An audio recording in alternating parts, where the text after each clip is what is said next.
আসসালামু আলাইকুম ভিউয়ার্স, আমি প্রতিদিনের মতো আজকেও চলে আসছি হামস্টার কম্বাট নিয়ে। হামস্টার কম্বাট যেখানে আপনারা পেয়ে যাবেন 5 মিলিয়ন কয়েন। 3টি কার্ড ওপেন করলেই পেয়ে যাচ্ছেন 5 মিলিয়ন কয়েন। তাই আর দেরি না করে আমি চলে যাব সেই কাঙ্ক্ষিত কয়েনগুলো কোথায় আছে সেটা খুঁজতে।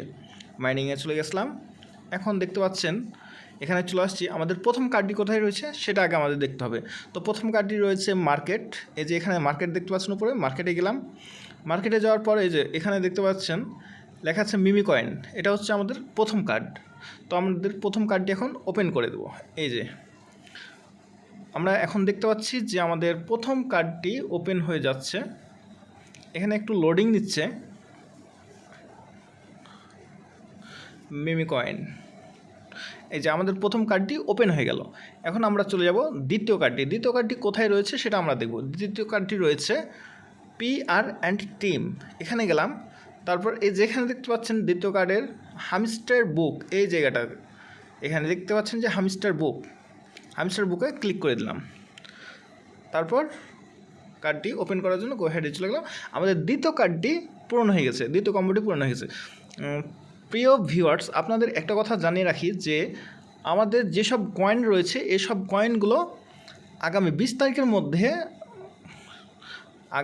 তারিখের মধ্যে সেটা টোকেনে কনভার্ট হবে, এবং কি এই যে পয়েন্টস এই জায়গাটাতে আপনারা কে কতটি টোকেন পেয়েছেন সেটা শো করবে, যে কে কতটি কিসের মাধ্যমে টোকেন পেয়েছেন, কে চাবির মাধ্যমে কে পেয়েছেন, কে কয়েনের মাধ্যমে পেয়েছেন। সুতরাং আর দেরি না করে, আর মাত্র কয়েকদিন সময় রয়েছে, আপনারা কয়েন উপার্জন করার চেষ্টা করুন। আমাদের তৃতীয় কম্বোটি কোথায় রয়েছে আমরা সেটা এখন খুঁজব। আমাদের তৃতীয় কম্বোটি রয়েছে PR অ্যান্ড টিম। আমরা এখানে চলে যাব, তারপর দেখব তৃতীয় কম্বোটি কোথায় রয়েছে। এখানে দেখছেন বিজদেভ টিম, এখানে আমরা ক্লিক করে দেব আর গো অ্যাহেড করে দিলাম। তাহলে আমাদের চলে আসবো তৃতীয় কম্বোটি। এই যে আমরা পেয়ে গেলাম 5 million coin. Take the prize.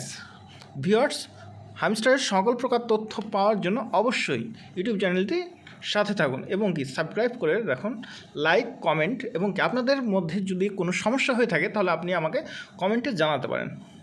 আপনাদের সকলকে ধন্যবাদ।